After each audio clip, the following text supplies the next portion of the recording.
Welcome, Hoosier Nation, to the 18th episode of the Hoosier Life. That's Josh on the other end. I'm Michael right here. We're going to come at you in the middle of a busy election week, but that's in the past. And IU's got a big weekend in sports. Could be perhaps the biggest weekend for both football and basketball combined that this school has seen in a long time. So we're going to get to both of those. We're going to talk in depth. We've got a great uninterrupted segment for you and another great power rankings. So absolutely make sure you tune in and stay through the whole thing if you're watching us live, or if you're watching us on your own time, make time to listen to the whole thing. We got a great episode planned for you. Josh, are you ready for this big Hoosier weekend? Yeah, I mean, this is huge. Like you said, I mean, you got basketball playing against Kansas in Hawaii. I mean, it doesn't get bigger than that. And then Penn State's coming into Bloomington, top 10 team. I mean, it's going to be fun for sure. It should be good, and it's a couple of top 10 opponents for the Hoosier football team and IU hoops. So it's going to be a great weekend. We're going to go chronologically and start with what's going on Friday night at 9 Eastern. Like Josh just said, IU is playing Kansas in Hawaii to open their season. An absolute hell of a way to start the year. Kansas, a team looking for their 13th straight conference championship in the Big 12. That would tie John Wooden's record at UCLA way back when. It seems like so long ago because it was. It's an unbelievable record. It'll be tough to top, but Kansas has as good a shot of winning their conference this year as anybody. And that's not because of a depleted Big 12 without Buddy Hield and all those guys, but Kansas is that good. And they're led by a guy, or they should be led by a guy named Josh Jackson, who's a freshman, the number 2 recruit in last year's ESPN recruiting rankings. People are already calling for him to make almost as much of an impact on this Jayhawk team as Andrew Wiggins did a few years ago. That says a whole lot about this guy. He's got a pretty similar frame. I don't think he's as long. He's incredibly athletic. He's a 6'7" forward, and I think he weighs 185. So he's not too big, not too bulky, but very athletic. Plays with a high motor, and he rebounds like one of the top forwards in the entire country. He just might lead this team in rebounding. I expect Crean to put OG on him whenever he's on the floor, whenever both of them are on the floor. And the thing that makes me most excited about this matchup, A, it's going to be unbelievably fun to watch from a fan standpoint. But B, from an IU standpoint, OG's got an inch on him and 30 pounds. OG's got the size advantage. He's a bruiser. He's longer. He's not slow himself, although Josh Jackson is very quick. OG's longer than Jackson, and he's not slow. I think this matchup may decide the game if OG can limit this freshman in his potential coming out party. But that's my guy to watch, and I'll get more in depth on this later. But my guy to watch for this one is Josh Jackson for Kansas. Definitely can't go wrong there. Josh Jackson, like you said, one of the best recruits coming in, 6'8" freshman, big-time player for them. I'm going to go with one of the experienced guys for the Jayhawks. I'm going to go Wayne Selden. He's been there. Oh, gosh, now I'm mixing them up. Either Wayne Selden or Frank Mason. I don't remember which one is there. Who graduated? Gosh darn it. Anyway, they have some experience in that backcourt. It's going to be really interesting to see who's going up against one of these two that I still can't figure out. Frank Mason. It's Mason. Okay, that's what I thought. So, anyway, no, he's going to be very interesting to watch. He's experienced. He's been through the ringer of the Big 12 through the non-conference games that they have played in the past. It's going to be really interesting to see who's going to guard him, whether it's going to be OG Anunoby, if Josh Jackson's not in the game, or if whoever it may be, Robert Johnson potentially. There's so many options, and it's going to be interesting to see what Crean goes with for his starting lineup, because you could go big and have Juwan Morgan in there running the point, or you could go small and start with Josh Newkirk running the point, because we've seen what both of them can do. It's going to be interesting to see what goes on in that facet of the game. It should be. And Mason is a quick, undersized senior point guard. He played 34 minutes his sophomore and junior year, and his averages were pretty similar. He dished the ball out a little bit more last year, and he was a little more careful with it. But, I mean, this is a guy that's a pretty good jump shooter. He shot 43% from three his sophomore year, but, again, undersized. So maybe Josh Newkirk starts off on him. I liked what I saw defensively from Newkirk in the 2 exhibition games for IU. But Robert Johnson, I'm sure, will have a stint. There will be a lot of mixing and matching for Tom Crean and the Hoosiers in this game. It's going to be a chess match between Bill Self and Tom Crean, and two guys that have kind of sporadic, beginning of the season starts over the past few years. One of these teams is going to come out on top and make a big statement on opening night in the college basketball season. And if IU wants to win, I think their key to victory lies in the hands of their leader, Thomas Bryant. We already talked about Wayne Selden. He's gone for Kansas. They also lost Perry Ellis after what seemed like his 15th or 16th season as a Jayhawk, kind of the Aaron Kraft of the Big 12. Seemed like that guy never left, but he's gone. And with him leaving, he also takes a very big and important paint presence with him. And Kansas is pretty small and very thin down low in the front court and in the paint. So, and this is an IU team in OG that likes to play at the rim and feed Thomas Bryant at the rim, and he can clean up the boards. I think Thomas Bryant won't have a lot of problems cleaning up the rebounds here. IU has to win the rebounding battle. If they don't do that, they will not win this game. It's that simple. That is a must for Indiana going into this. But with OG and Thomas Bryant, with the expectations so high for them and the matchup there, because Kansas is so thin and inexperienced down low, I think that's a matchup that those two and Tom Crean will want to exploit early and often. So expect OG and Thomas Bryant to have the ball in their hands a lot. Yeah, I mean, I would be surprised if they weren't on the floor for at least 30 minutes of this game. I mean, we saw in the exhibition games that Crean was kind of going a lot with the rotations, trying to get people in the game. Zach McRoberts getting some time. I'm interested to see how much time he's going to get tomorrow or Friday, I guess, whenever you were listening to this. But Thomas Bryant and OG Anunoby need to be on the floor. Thomas Bryant especially, he cannot get in foul trouble. If he gets in foul trouble, Deron Davis comes in the game, that's fine. But Deron Davis is big. I don't know what his fatigue is like, what his stamina is like. I don't know how long he's going to be able to stay on the floor and be effective. And you got to limit him, especially early in the season against a team like Kansas, who is one of the best in the country. They're coming in ranked 3rd, I believe. So, I mean, this is a very good team. You can't afford to get in foul trouble early, and you got to keep your good guys on the floor. And that's, like you said, Thomas Bryant and OG Anunoby. But if there's one thing that we take away from this game, it's to not read too much into this game. It is the first game of the season against the Kansas Jayhawks. They're the number 3 team in the country.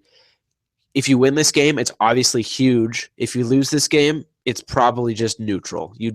Losing to Kansas is fine. Your RPI will not be hurt by that unless Kansas stinks it up this year. But it's the first game of the season. I just want to learn what this Hoosier team is about. Keep it within 10 points, and if you can pull a win, great. If you don't, great. Just at least keep it competitive. That's the big thing that I'm looking for in tomorrow's game. I agree with you 100%, and I feel like we cannot emphasize this enough because this is a team where, unlike last year, we only know one thing about this team. We don't know if OG is going to break out, although that's the expectation. We don't know if James Blackman is going to come in and average 16 a game. We don't know if Josh Newkirk is going to be a successful point guard defensively and leading the team. We don't know how good Robert Johnson is going to be. We don't know anything about Colin Hartman. The only thing we know, and not even to mention Devontae Green, how he'll impact the team, and Freddie McSwain coming off that injury. The only thing we know is that Thomas Bryant is the leader of this team. That is the only thing we know. So I would not get ahead of ourselves, and I would not start pulling our hair out like we did in Maui last year if Tom Crean tinkers with a lineup midway through the second half, down 3, and Kansas suddenly pulls away by 10, because he's still trying to figure out this team. They weren't able to have full practices over the summer because of the injuries and the lack of depth there. So he doesn't have a perfect feel for this team yet. And that's fine, because we saw that last year. They were a mess in Maui, and they collapsed at Duke, and all seemed to be lost. It literally felt like the beginning of the end for Tom Crean before he came back and won another Big Ten championship. So we cannot emphasize this enough. Now, I'm not writing off the Hoosiers. They could absolutely win this game because the matchups are there. The matchups are there for Indiana. However, if they don't come out on top, breathe. Everything is okay. The sky is not falling. The sun will rise tomorrow. Indiana will still compete for a Big Ten championship. They will still make the NCAA tournament, and they still could make a run in March because there is just so much left in the season that hasn't even begun yet to figure out with this team. So a thing I'm looking for outside of their use of OG and Thomas Bryant and how well they can do against the top tier of players in the country is how other guys fit in and how soon Tom Crean can figure out what everyone's role is in such a high caliber matchup. Absolutely. And we're going to figure out a lot about this team, not just against Kansas. We're going to figure out a lot about this team come UMass Lowell next week and all these other games down there. There's still so much time left in the season. I just want to establish kind of a base against Kansas, find out kind of what the rotation is roughly, see who's going to be a player this year, who's going to be coming off the bench, who's going to be scoring a lot of points. And then once you get to that North Carolina game, that's where I kind of want it to get going a little bit, because once that game comes, you have a couple games in between there, and then you got Butler, and then a couple more games in there in Louisville and the start of the Big Ten season. So it's just kind of bookmarks and just try to get better each and every big so-called game in the non-conference schedule. You got Kansas, you got North Carolina, you got Butler, and you got Louisville. Just try to progress each one of those games. And I mean, I think Butler's definitely a winnable game. North Carolina is definitely a winnable game. Kansas is a winnable game, and so is Louisville. They're all winnable games. It's just I want to see this team come together and play as a team, and not just like OG Anunoby's going to do his thing, Thomas Bryant's going to do his thing, Blackman Jr. is going to shoot threes, Johnson's going to play good defense. I want to see what this whole team is all about. They seem to have pretty good chemistry. I don't know. I'm just looking at that from the outside, but they seem to enjoy being around each other, and I hope that translates to the court, because we saw that at the end of last year, what that did. They loved playing for each other, and that was huge, and that's what brought them success. I hope that's the same thing this year. I think we're going to learn a lot about this team, even just before the month of November is over. Yeah, and that's what we saw 2 years ago. You know, when the end of that season happened, it was a season to forget, and it's what we saw at the beginning of last year, rather, when guys, you know, they kind of lost faith in each other and they weren't playing unified. And with the guys that are coming back from last year's team, I think that there's a sense of you know, brotherhood right there, and you know, they're tight as tight can be, and it's going to play a huge role, especially in this game. But going back to your point, I'll make one final point before we get into our vague predictions, if you will, is going back to what you said about their schedule. This is an incredible way to open the year. You know, Kansas in Hawaii, we all know what that means. They get a nice rest, and then they play UMass Lowell and Liberty 3 days in between that, 2 days in between that. Those are more or less cupcake games for them to finally tune what went wrong against Kansas or what's going to go wrong against Kansas. And then a fun in-state, not rivalry, but in-state matchup with IPFW on the road. It's a road game. I think Fort Wayne's not going to be that bad this year. They're very formidable. Obviously, not a must-win, but a game that IU should win. And then Mississippi Valley State the weekend before UNC comes to town. So they've got this tough game against Kansas, 2 cupcakes to tune up, a respectable opponent in Fort Wayne, cupcake in Mississippi Valley State, and then the big dogs in North Carolina come in. So we're going to learn a lot over the next 2 weeks, 2.5, 3 weeks, about what this team is, and it's going to be a lot of fun. Absolutely, and you need these kind of trips to just have a team come together. I mean, they're on a plane for however long it may be, from Bloomington all the way out to Hawaii. You're going to be together. You're going to be around the guys. And I was just at women's basketball availability this afternoon, and Coach Terry Moore was talking about, I want to get out on the road, because then your team is really together all the time. When you're in Bloomington, you're in classes, you're doing your own thing, you're at your apartment, whatever, then you go to practice and you're around your team. But when you're on the road, I mean, there's nowhere else to go. You're around your team the entire time, and I think that's huge that Indiana is having this trip to begin the season. They've been out there since Tuesday. I think they're really going to come together and build some good chemistry moving forward, which is going to be huge come these big games in the non-conference, and especially in the dog days of the Big Ten. Yeah, and you nailed it right there. It's going to be big, and I think this is my final note, and then we'll move on to the football top 10 matchup against Penn State.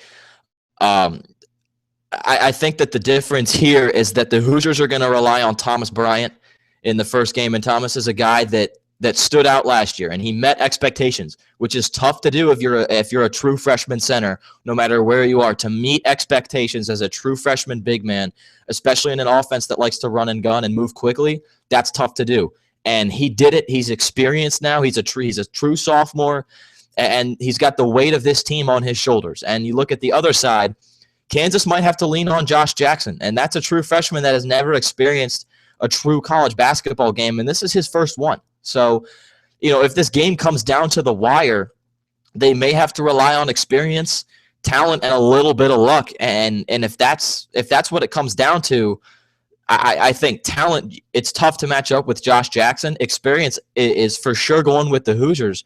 So if this game comes down to the wire, it's hard for me to pick a winner. So I'm going to stray away from that, but I'll end on this. I think this is a very winnable game for IU. And if they use OG and Thomas Bryant enough, but not too much, I could see them out on top.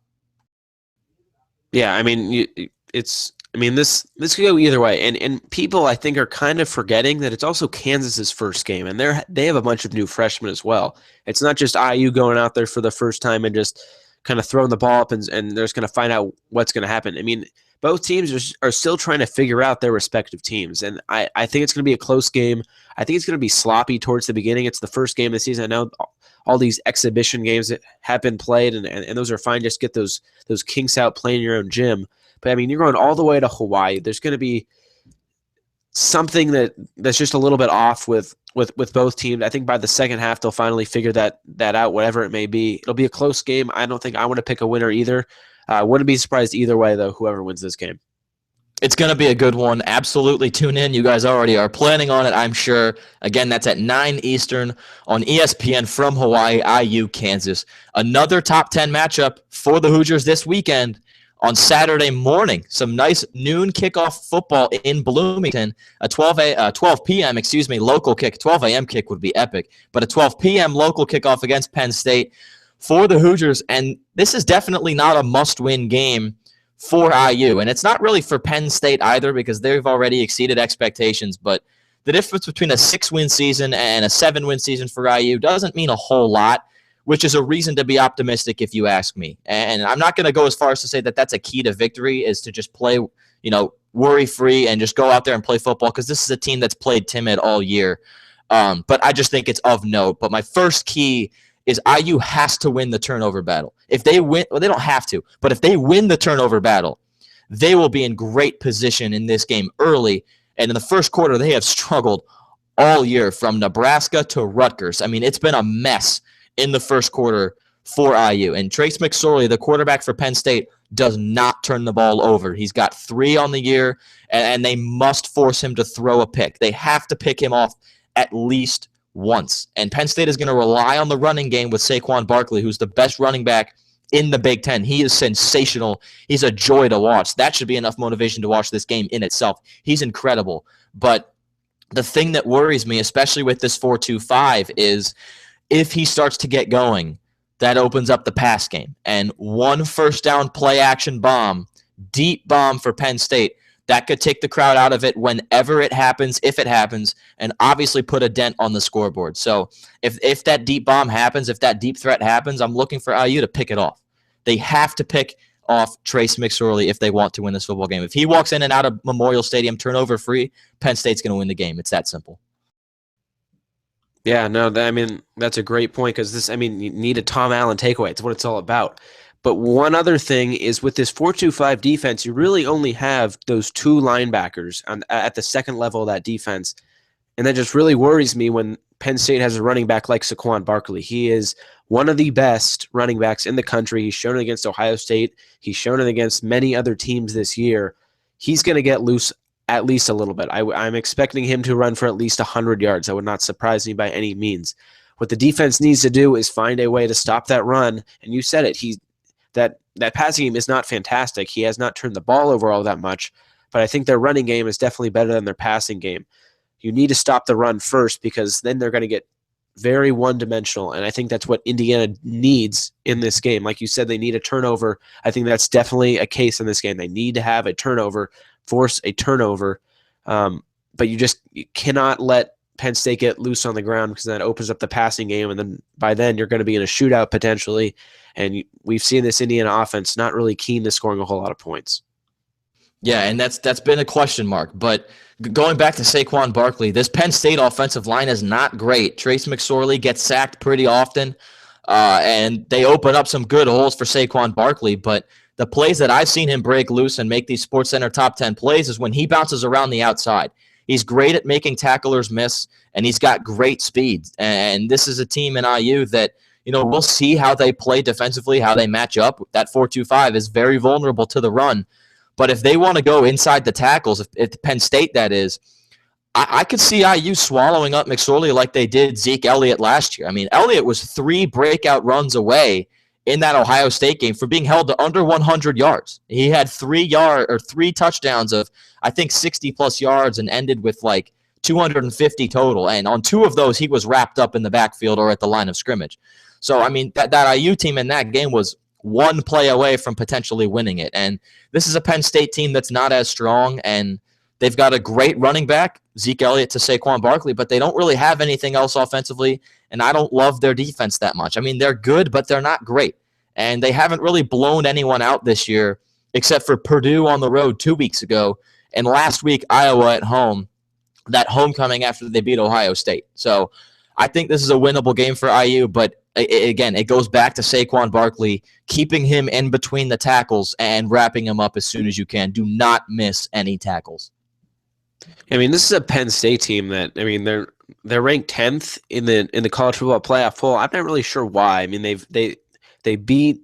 I mean, you said it. They beat Ohio State. They blew out their last 2 opponents, but I'm not really that impressed with this team that much. I know they put up a lot of points. I'm just not really sold on Penn State quite yet. If they come in here and they blow out Indiana, sure, I'm sold. I'm not quite sold on them quite yet. But on the Indiana side, you need to have Richard Lego play like he did in the second half. He against Rutgers on Saturday. If you get Richard Lego like you've seen him against Wake Forest or in many other games this year, Indiana's not going to stand a chance. And like you said, that defense is not that great. Richard Lego has a chance to go out there and put together 2 good games in a row. I know the first half last week was bad, but he turned it around, came out with a great second half. If he can replicate that second half and come into this Penn State game like he played last week, I think Indiana's going to have a very, very legit shot to definitely pull out that upset. And this is a matchup for Lego that sets up well for him to succeed and move this offense at a clip. This Penn State defense, they allow a 64% completion percentage to opponents, but they keep the ball in front of them. So their opponent completion percentage is, I think, bottom 40 in the country, but their yards per attempt is in the top 40, if I'm not mistaken. So this is a team that they don't like to get beat deep, but they will let you beat them in front. They like to keep the ball in front of them. Not necessarily a prevent defense, but they like to keep the ball in front of them when the opponents are throwing it. So if you want to use Mitchell Page on a bubble screen or Ricky Jones over the middle or Nick Westbrook on a slip or a bubble screen, I'm all for it. I just don't want to see Lego trying to get too cute and turning it over, because this is a matchup where if IU prepares correctly and they prepare smart and have a smart game plan, they can move the ball downfield, have effective and lengthy drives of 8-9 plays that end in touchdowns. Because, again, this is a Penn State team that when the opponent is throwing the ball, they keep the ball in front of them. You throw a couple quick short routes, give it to Divine Redding, and the floodgates are open. So if you can just complete these 5-6 yard throws, this game could be broken open by you offensively, and we could have a shootout on our hands. So this is a matchup for Lego to correct all he's done wrong in the first 8 or 9 games of the year, and we'll see where we go from here. But this is a matchup that is set up for him to succeed, but he's got to bring it. I don't think IU, though, wants to get into a run-and-gun offensive showdown here. That's not what this Indiana team is made to do. This game needs to start with Indiana's defense asserting themselves early in this game. If they can force a turnover, that'd be absolutely huge. A fumble, an interception, a blocked punt, anything. Just get some momentum early in that game, get an early touchdown. If you fall down 14-0 early on or 17-0 early on, like you did against Nebraska, it's going to be an uphill battle the entire game, and Indiana's going to be in big trouble. They need to come out. I've said this. I feel like I've said this every week. You need to come out and play well from the opening kickoff. If you don't come out and play well from the opening kickoff, you're going to be on your heels the entire game, or you're going to be playing catch-up. You're not going to be able to run the ball as effectively because you're going to need more and more clock. You need to come out, score a touchdown on your first or second drive, hold Penn State to 10 points in the first half potentially. You need to come out and just find just find some momentum and use that momentum to your advantage. And that's how Indiana is going to win this game. Score early, get stops early, and gain momentum as the game goes on. They have to get on the board early, and they have to be ahead early. You make a great point there. IU so far this season is 119th out of 128 in first quarter scoring differential. However, point of optimism here before we get into our quick predictions and then move on to uninterrupted is IU scores on average more points than Penn State does in the first quarter. That's a good sign. Penn State does not like to get on the board very early. I'm sure they'd like to, but they haven't succeeded at that this year so far. So if IU can get into halftime with the game tied or even with the lead, and this is a team that's not really used to playing with the lead against a big gun. They're used to playing from behind, but we never want to play from behind. If this is a team that can keep this close for the full 60 minutes, I have faith that they can pull this out, but they cannot dig a hole that is too deep. No, that is absolutely right. And I'm going to give you my prediction. So we saw in that Purdue game, I'm going to go back to this Purdue game that Penn State won 66-27. In the first half, it was a competitive game. I remember just turning on ABC or whatever channel was on, and I was like, this is crazy. Purdue's keeping up with Penn State the week after they beat Ohio State. And then I went to the Indiana game, and I looked at my phone, and they were up 66-27. You have to keep the game close in the first half like Purdue did, and then you're going to have to do it again in the second half. You got to stay with this team. This team is going to run the ball. They're going to try to establish their running game, and they're going to try to wear you out in that second half, and that's what happened to Purdue. For Indiana to win this game, they can't let that happen, and that's why I'm going to pick Penn State to win this game. I'm going 31-21. I think it's going to be a close first half. Wouldn't be surprised if it's 14-14 at halftime, but in the second half, I just think Penn State's going to be a little bit too much.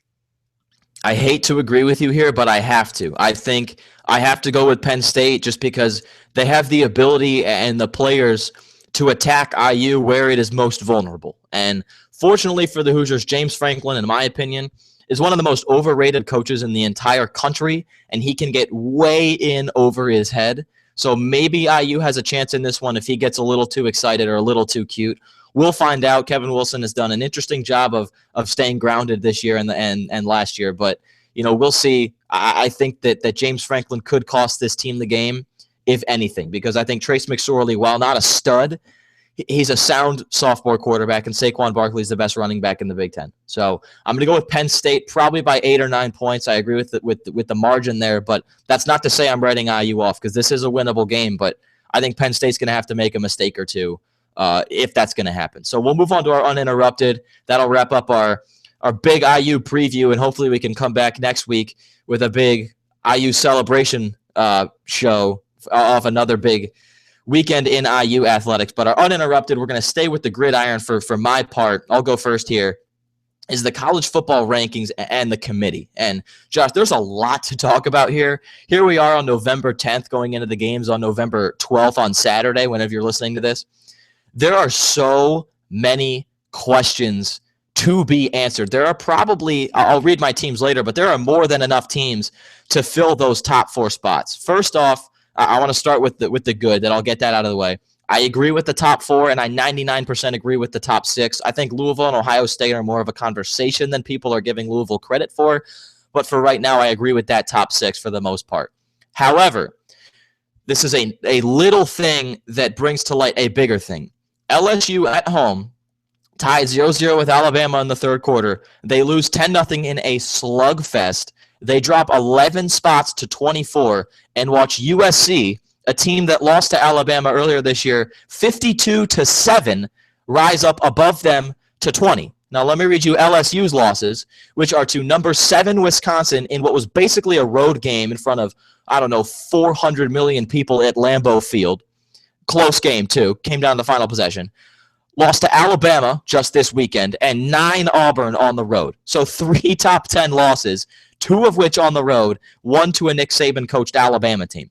USC lost to Alabama by 45, a confusing dumpster fire, a weak dumpster fire, but a confusing dumpster fire in Stanford that seemed to not do anything right now offensively, despite one of the best running backs in the country, by almost 20, and Utah, who's number 15. Now, while these 2 teams in comparison are completely insignificant in the big picture, none of them are going to make it to the playoff. There's no miracle out there that could condone that. But it's a bone to pick because it in itself is a microcosm of what the committee has done so far in their 3 years of existence. There is no clarity so far through the 2.5 years that they have been a thing on the consistency of how they vote and how they rank teams. So it blows my mind if you want to, you look at the matchups, and Josh, you can comment on this too.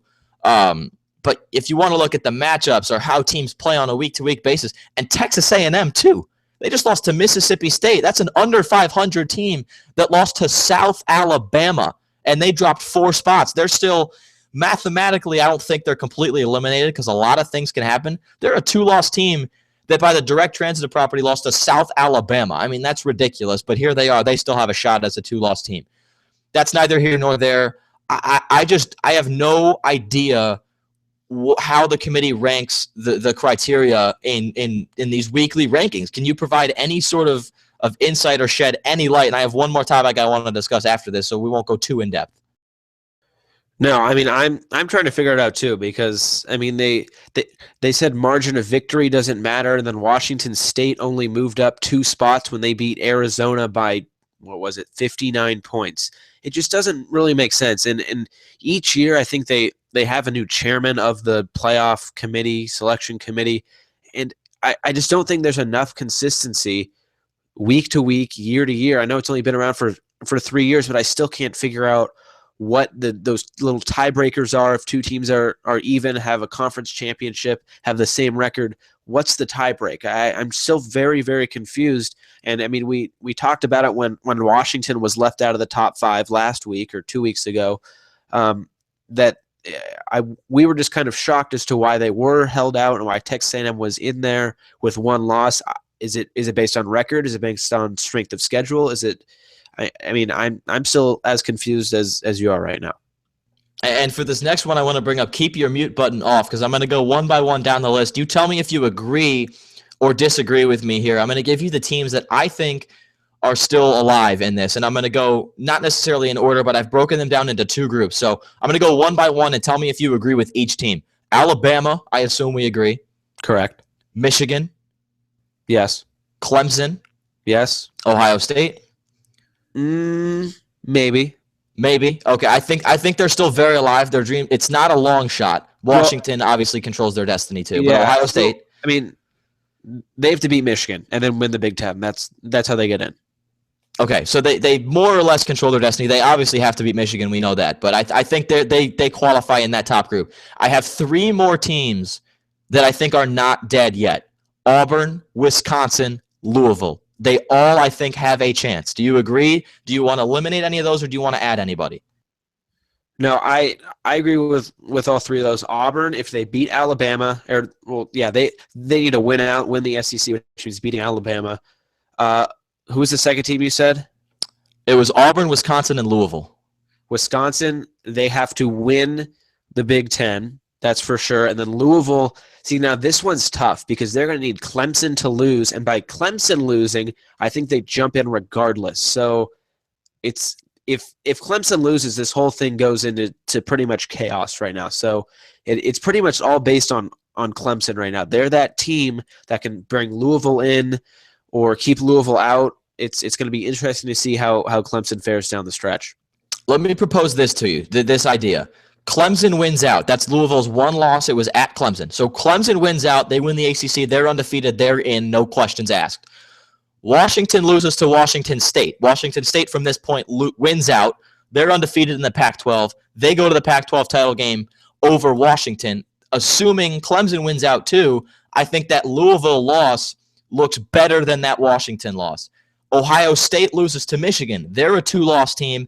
They're out of the question. They're not in the Big Ten championship. So what we have here, and if you look at the rankings right now, assuming they stay consistent, which is not a safe assumption by any means, you have Washington dropping likely below Louisville. This is all assuming Louisville runs through the remainder of their schedule, which is pretty weak.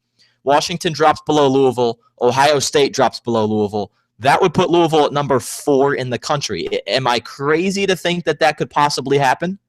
Oh no, that could definitely possibly happen. That is absolutely true, and it's interesting because I mean Washington State did lose to Eastern Washington, so that'll be interesting how that all plays out, and even if they can vault up a little bit, but right now I think if you've lost twice, I think you're absolutely eliminated unless Alabama and Clemson and Michigan all lose. I mean you're going to need if there's no undefeated teams, then 2 losses you might have a chance. If there are, I think 2 losses and you're pretty much done. So I think my one exception to this rule, and I think this is going to come with help from the outside, I think the only 2-loss team really, maybe even Wisconsin, but I think Auburn has the best chance as a 2-loss team to make it, because if they were to win out, that involves beating Alabama, who has been seemingly unbeatable since they lost to Ole Miss last year. Clemson gave them a good run, but Nick Saban was too much, and that Crimson Tide team was too much. This year, I think they're even better. So I think if Auburn, first of all, they have to beat Georgia this weekend, the Deep South Soulless rivalry. That's always a tough game, no matter who you are. But Auburn goes on the road as the favorites to Georgia. They beat them bad. I think they play Alabama A&M the following week. If they go on the road, and that Bama game's on the road, if they go on the road and beat Bama, and then beat what's likely going to be Florida in the SEC by a good amount, depending on what happens on the outside, say Washington loses to Washington State, Ohio State, Michigan, Wisconsin, that's going to figure itself out. In all likelihood, or not in all likelihood, but there's a high probability that among Michigan, Wisconsin, and Ohio State, there are two-loss teams there. If you match up Auburn and Wisconsin/Ohio State, Auburn has a win on the road against Bama and an SEC title. The 2-loss team that would be in the Big Ten, Wisconsin or Ohio State, would not. Actually, Wisconsin could have a Big Ten title. Ohio State would not. I think I give the nod here to the SEC if this scenario were to play out. Do you agree? Yeah, probably. And I hate all this SEC bias, but I mean, if Auburn would be the exception because, well, then what I said earlier with the not as many undefeated teams would play perfectly into Auburn's hands because they would have knocked off an undefeated team and they would move in there. So I mean, there's still so many scenarios that can happen down the stretch. This is going to be, and I'll let you go after this with your uninterrupted, but this is going to be absolute chaos. And there are not a lot of big matchups these next 2 weeks, but rivalry week and conference championship week are going to be incredibly chaotic. It will figure itself out then, I hope, but there is a lot of cloudiness right now. I think no one really is safe. Alabama, we'll see. Alabama may be the only exception, but as of right now, I don't think anyone is safe because everyone has a tough game remaining on their schedule, and it's November college football. Anything can happen. So these next 3 weeks are going to be absolutely chaotic. Yeah, definitely going to be a fun end to this regular season. So for my interrupted, I'm going to talk about the most important sporting event on Friday night, and no, that is not Kansas and Indiana, not even close. I'm talking about USA versus Mexico soccer in Columbus. This game a couple weeks ago was obviously still huge. It was a World Cup qualifier. The United States and Mexico, obviously huge rivals in soccer, basically anything. But now with this whole election thing thrown in, it just makes it that much more important. And it's going to be so interesting to see how this all unfolds because it's all about the game and all about soccer and making that World Cup. It's such a big game regardless. But now you throw in this extra little election thing that has happened this week, and it just makes it so unique and such a unique experience for this country because there's so many players on this United States national team that are not from the United States. You have Aaron Johansson, for example. He's from Iceland. You have other players who are from Germany. You have other players who are from Colombia. This team is a bunch of immigrants, and it's so interesting to see this whole thing come together and now playing for this country. And speaking of this country, there are many Mexican immigrants in this country that now root for the United States or root for Mexico. This is just a clash of so many heads, and it's going to be so interesting to see this play out on Friday night in Columbus. I think it's absolutely must-watch TV. Totally, and hopefully it'll be 2-0 again. We'll see, but it's going to be a great matchup. I'll absolutely be flipping back and forth with this and everything else that's going on Friday night, but that's going to be epic. That's a great thing to bring to light, and absolutely tune in because it's great entertainment. Yeah, and I mean, and soccer at this time of year is always fun. You have the end of the MLS playoffs. You have college soccer getting into their tournament season. By the way, IU is in the semifinals Friday against Wisconsin, potentially in the Big Ten championship on Sunday. Getting off track a little bit, but I mean, and then you have the Premier League. Brazil's playing Argentina right now. I mean, there's just so many big soccer games. And I feel like this country is finally going to catch this soccer fever. They caught it over the summer with Copa America and the World Cup in past years. But soccer is definitely here to stay, and it's exciting for sure.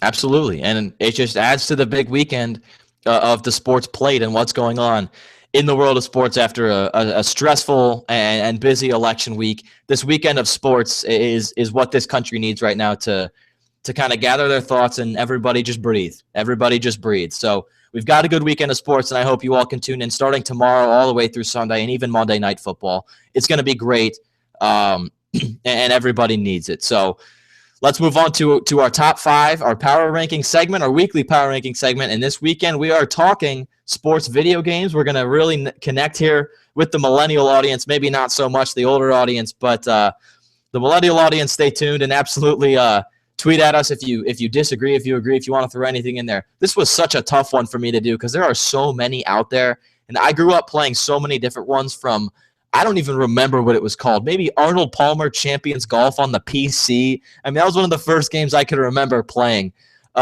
Just an unbelievable idea by Josh a few weeks ago to come up with this one.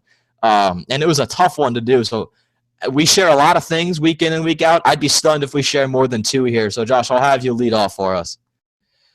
I'm going to go way back. I mean, this is 11 years ago. I'm going MVP Baseball 2005. Manny Ramirez was on the cover. This game was, I think it was probably the first video game I ever played on PlayStation 2. I wanted the baseball game, and this was the baseball game out there. EA Sports made it. They don't make baseball games anymore. This was a rare game. I remember you could make your own stadium. You could make your own team. It was just really fun, and that was a good one. And I wish I could go back and play it. I don't have my PS2 anymore, but I'll probably have to find a way to play that here coming up soon. But MVP Baseball 2005 is my number 5. Whatever happened to that create a stadium option? That was a thing in most games, and now it's just so tough to find. But I want to throw down 2 honorable mentions before I get going. Number 1, NCAA Football 08. And number 2, I'm going to go with MLB 2001. That game was, I'm going that far back. That 2001 year for EA Sports was a successful one. But number 5 for me is Tiger Woods 07. I think that was absolutely a sensational game. I think you could create your own course there if we want to talk about creating your own. That was epic. You could make the fairways purple, yellow, blue, whatever you wanted to make them. And not to mention that was Tiger's peak, and he was impossible to beat if you wanted to go square up head-to-head with a friend or even against the game itself. So Tiger Woods 07 is my number 5. Definitely a great pick right there. Golf games are very underrated. But for my number 4, I'm sticking with baseball. I'm going to go with the Bigs. I mean, this game was, I actually just pulled out my PS3 when I was home over the summer and played this because I just remember it being really, really fun. It's basically baseball, like with everybody on steroids. And when I say steroids, I mean they are all ripped and they are hitting home runs that break the scoreboard. It is really, really fun. It's not realistic by any means. You get points, then you can power up and you can hit really, really long home runs. You can pitch really, really fast. But the Bigs, really fun, and I really just missed that game. They don't make it on PS4 anymore, but for PS3, it was absolutely great. I don't remember when that came out. It was probably around 2010, somewhere around there. But the Bigs, not Bigs 2, just the Bigs is my number 4. That game was epic. And with those power-ups, I forget what they're called, those home runs could go 600 feet, and those fastballs, if you use it when you're pitching, went like something 120 miles an hour. Just a total arcade-style baseball game that I actually played this summer too with my brothers. That was a ton of fun, and that was a great game. My number 4, I'm taking a step aside from the nostalgia factor for a little bit. That'll come back up, don't worry. But I'm going right back to last year with NBA 2K16. It was a big step up in production from 2K15, and I think the newer consoles had everything to do with that. It was, I don't know what the word, maybe produced or not necessarily created, but Spike Lee played a huge role in making the game. He made the storyline for your player, your created player. It was literally a movie. It was literally a movie. I don't say that figuratively or metaphorically speaking. It was actually a movie that you were in, controlling your player. It was epic. You played in high school, you played in college, and then you played in the NBA if you made it that far. It was epic. I think it was very well done, and it's a great microcosm of what technology is these days and what we can do with the video game industry. So that's my number 4 is NBA 2K16. Definitely not a bad choice at all. I'm going to go as current as you can get. I'm going to go FIFA 17. I mean, this game, I've never seen graphics like FIFA 17. It is absolutely insane, and they just added this new feature called the Journey. You basically start as just like basically a prospect in England, and you work your way up the Premier League. You play for whatever team you want. You go on loan. You come back. It's so realistic. You can choose what he says at press conferences. I mean, it's produced so well, and it's absolutely basically unlike anything we've really seen in a soccer game. They have it in baseball with Road to the Show, and in the NBA with I don't remember what it's called. I don't remember what it's called because I don't play 2K all that often. But I mean, this is absolutely fantastic. The graphics are off the charts. FIFA 17. If you haven't played it, you should, and that is my number 3. The FIFA games are a lot of fun, and I remember, again, dipping back into my bag of tricks. FIFA 02 was the first soccer game I ever owned. That was epic. It was a lot of fun. I've been playing kind of every 4 years since then. I didn't update it too much, but the World Cup FIFA games are also a ton of fun, just because it's got that whole World Cup aspect to it that the regular FIFA games don't. My number 3, again, focusing on the big step up in production, Madden 08. Hard to think that was almost a decade ago. That's unbelievable with Madden 17 out now. But a huge step up in production. It had the most flawless fantasy draft option ever. It was actually fast, unlike any game made, post 2010. And it also is home to the greatest Madden player of all time, and maybe even the biggest game changer of any modern video game. Devin Hester was a 100 on speed. If you got him in open field in Madden 08, put 6 on the scoreboard immediately, because I mean that guy was a force on the field and in the virtual field in Madden 08. So Devin Hester in Madden 08 takes my number 3. Definitely cannot go wrong with any Madden game. Those have been pretty good across the board. I'm going to stick with football. I'm not going to go to Madden, though. I'm going to go to the late, great NCAA football 2012. Denard Robinson was on the cover of this one. Or no, excuse me. It was Mark Ingram was on the cover of this one after he won the Heisman. I cannot believe they got rid of him. I understand why they got rid of him because of the whole using the player likeness, but these games have got to come back. They've got to find a way to get these games back. They are so fun to play. And it's just, I mean, Madden is fun, and the NFL is great, and everything that goes along with that. But there's just something about NCAA football. I mean, I'm more of a college football fan myself. Don't mind those Seahawk posters right there. But there's just something about that NCAA football game that's just so much fun. Really, really missed that. So NCAA football 2012 is my number 2. Those games were so well done from start to finish. I mean, I could go on. We could do an entire show on that, but we're running out of time, so we can't do that. My number 2 is straight up MLB 06. Great rosters back when the MLB was just, I mean, it's still great fun, but I mean, there was talent galore. There are great rosters. It was a smooth game, I think, for the first time, maybe ever. Not if you go back, given how smooth these graphics are now, but it felt like kind of a revolution of baseball video games. I spent so many hours playing this. A buddy of mine, actually in 4th grade, borrowed it like a year later because we played it so much. He asked me to bring it over to his place, and he still has it. He has not. I have not seen it since. I don't remember exactly when that was, but he said, "Can I keep it for a little bit?" I said, "Sure." Haven't seen it since. I wouldn't blame him if he's still playing it a decade later. MLB 06 is my number 2. Great call there. Baseball games are hard to get into, but once you get into them, you're pretty much stuck. And that's kind of what happened to me with my number one. Going MLB The Show to 2014, Miguel Cabrera on the cover. This was really the first. I mean, I've gotten MLB The Show every single year just because it's absolutely fantastic. But there was something about MLB The Show 14 that really, really hooked me.